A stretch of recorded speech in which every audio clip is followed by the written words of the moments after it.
In racing, hydration, fitness and strategy define victory's edge.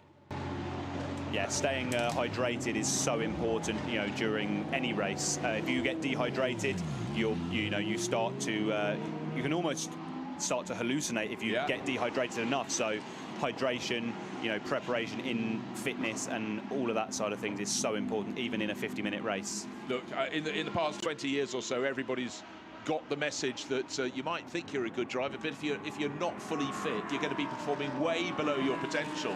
And that has been one of the biggest changes, particularly in a championship like this, where people aren't full-time athletes, they aren't full-time racing drivers in the Lamborghini Cup and AM class, but they do need to give it their best, and they can only do that as a pair of cars really having a good tussle if you are at least fitter than you were the previous year. And the older you are, the harder it is to keep there. But, you know, get that core fitness, just keep it ticking over, and it really does pay dividends. Yeah, if you can just keep that heart rate down, even 5-10 beats a minute, a minute, sorry, you know, you just got that extra bit of time to focus. You know, Michael Schumacher was absolutely mad about his fitness, and he was maybe the first driver who was, and it, you know, showed in his results.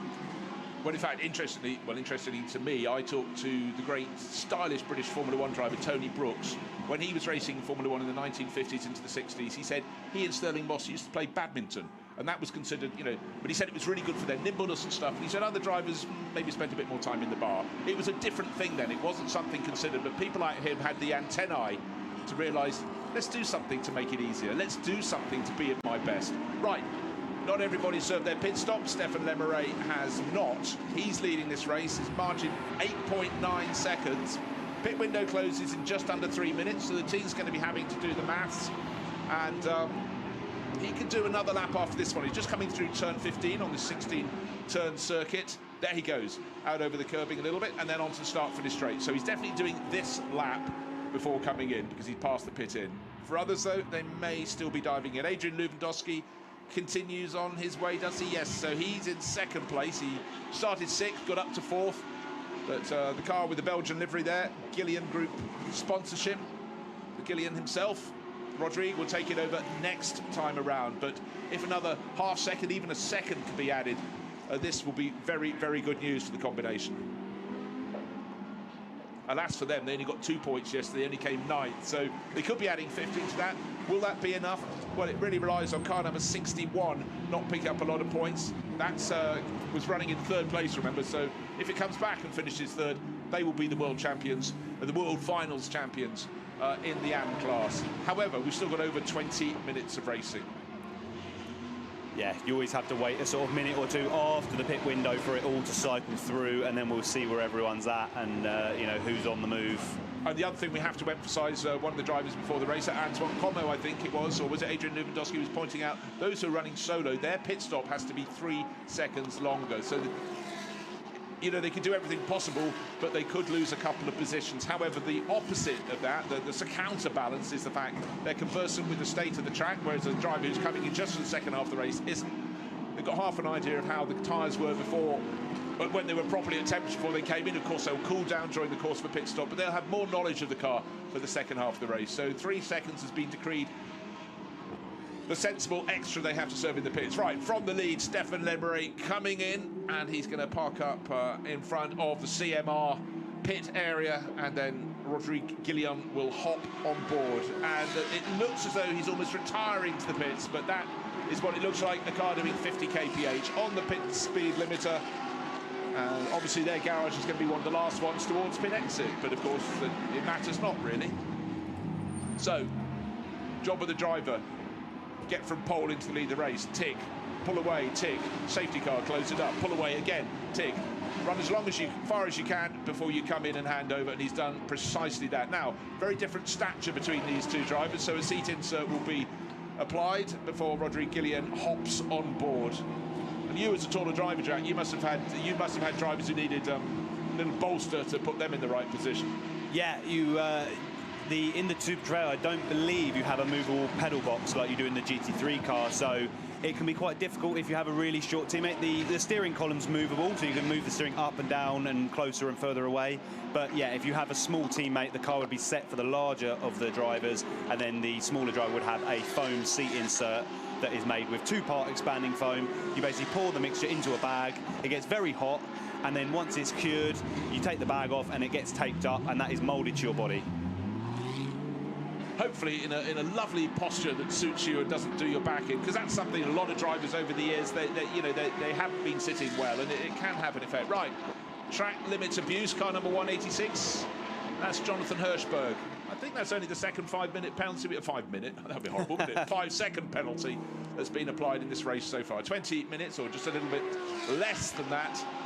And at the moment, just waiting to see, and that you can be fairly sure with that 9-10 second lead that Rodrigue Guillon should have come out into the lead of this race. You know, he's done all the spade work. Looks though into second place from third will be car number 61. That'll be Peter Perolini, building on the works of Massilia, but by dint of being a solo driver, second in the first part of the race, Paolo Biglieri has fallen back down to fourth by the looks of things. Yeah, see, generally I would say an AM driver, gentleman driver, would be more likely to lose time on their outlap. So actually the 3-second penalty isn't as severe in this race versus in the pro race, because as a young driver, as a professional, you're expected to just get in and deliver. But as we've seen, the top end of this field, the AM drivers are very, very competent, very fast. And, you know, we can see that Paolo has been demoted a couple of places because the guys in front are clearly showing they can just get in the car when it's hot and deliver a stunning outlap. Yeah, we'll see how their lap times go, but at the moment, car in second place, coming down through the fast kinks. That's Peter Perolini, as he likes to be called. In the background of the shot, about 3 or 4 seconds, in fact, further back is Adrian Lewandowski, who's the top runner running solo. Well, let's pop down to the pits. We've had some drivers hot and steamy and emotional. They're down with Dakota. Absolutely fresh out the car. How did that thing go for you? It was great. I tried to make the gap as big as possible, and I tried to keep a little bit the rear tires for my teammates so we can have a good car for the end of the race, I hope. And the CMR team did a great job. The setup is really wonderful.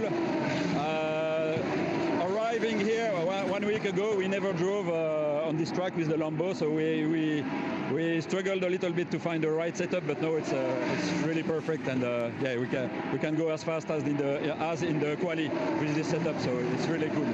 And how many setup changes did you make in order to arrive to today's race where you're absolutely flying? Mainly we tried 4 different setups. Each time it was better, and now it's just perfect. So I have to congratulate the team, because it's a French team, so against the Italian teams who are testing here very often. It's a great achievement from the team, and I'm very happy with the job of CMF. Looks like you got it dialed in. Let's hope how you go. Bon chance. Thank you. So there was Stefan Lemery, cool, calm and collected, and while he was speaking, a couple of crews have been pinged, being a second under the minimum pit stop times. They went out after 104 seconds, not 105. It's actually 107 rather than 108, because one of the solo entries, Adrian Lewandowski, who's running third, a 1-second penalty will keep him still in third. Paolo Biglieri is 1.3 seconds behind, so small margins. Car making its way forward is Stefan Tribudini, car number 66, the car that started on pole, but more to the point, pulled off just at the rolling start yesterday with a transmission problem, but today working its way forward with every lap. Started 15th in the hands of Pier Giacomo Randazzo. We saw Pier Giacomo on the pit wall after he got out. He was happy with progress, and I think it's only going to continue forwards from here, up to 8th place overall. Yeah, Pietro Perolini is significantly quicker than Rodrigue Guillon, so it's only a matter of time before he gets past. You know, being sort of 4 seconds a lap slower, you're not going to be able to defend that for 15 minutes. No, it's clearly going to come, and it happened exactly while you were talking, and Rodrigue understood there was no point coming across the nose of Pietro Perolini, so Pietro just is going to pull clear now. It came down very, very quickly, but importantly for Rodrigue Guillon is the fact that he's got a 4-second advantage over Adrian Lewandowski, which is the next car in the background of the shot, but that's got a 1-second penalty, so that could be enough to keep him in second place. But right now, he'll be feeling more confident with the car. He's done the outlap, he's feeling where they are, but the overtaking manoeuvre, it was neat, it was tidy, he didn't make it difficult. So still number 27 leading the race, but Rodrigue Guillon turns in half a gap, and up at turn 4, between there and turn 5, left the door open, but that was a sensible thing to do. He'd already spotted how fast Perellini was closing in on him. Yeah, like we've said throughout the whole weekend, when you're, especially in this AM race or in class battles, if you've got people that are significantly faster, sometimes you're going to actually lose more time yourself by trying to fight it, defend it. You know, if you're talking of a second or two and it's for position at the end of the race, yeah, defend it, fight it with all your might. But at this point in the race, he's not going to hold him back for the whole race. So let him through and see if he can learn, you know, and pick up his pace. I'm afraid that Rodri Gillian is probably going to lose another position on this lap because 4 seconds faster is also the pace of Adrian Lewandowski. Lewandowski with the green and blue flashes in the car. He's got Paolo Bilieri behind Anton Cuomo. So we've got 4 solo drivers in the top 6. Lewandowski, Bilieri, Como and Mazur. 5, Dean Noyles. And he's being caught, but it won't be for a while. It'll be several laps before Stefan Tribudini can catch him. And here is Stefan pressing on, again, blinking every now and again, but the focus is there, clear to be seen in the number 66 VSR entry. But at the moment, with no one around him, at least he can run at the sort of pace which is the maximum pace that he can achieve. He's not being compromised by sitting behind a rival. Now with the cars across the nose of his car. Right, Rodri Gillian, the yellow bonneted, red and black wings, number 27 entry from CMR, hanging on to second place. But Adrian Lewandowski, in fact, he went so wide, Adrian's come through. That was being very gentlemanly at turn 10, I'd say over and above the course of action, but better to be overly generous than anything else. And he's trying to get a bit of a toe there, but first became second, has become third. The next person chasing him is Paolo Bilieri. And in terms of the Lamborghini Cup, the LC category as it's known, 9th place overall, leading that. He won the race, the first part of the World Finals yesterday, so he's already got points in the bag. Another 15 for another win will make the maths quite simple. And likewise, yesterday's winners in the AM class are also leading this race this afternoon, as Petra Perellini with a 4.5 second advantage over Adrian Lewandowski can just stretch his legs now, and then as he gets towards the end he won't have to worry too much about tyre life because no one's going to be close enough to challenge, or so I think. Yeah, at this point in the race, especially if the gap does start to grow or if it can be managed, you know, hopefully Pietro can actually be enjoying his stint. But the problem is, in such a, you know, a race that there's so much at stake, it's hard to, in the moment, to enjoy it. You're just so focused on delivering, you know, the perfect stint and doing the job. Really, the enjoyment comes after. Stay tuned for more thrilling race action and updates.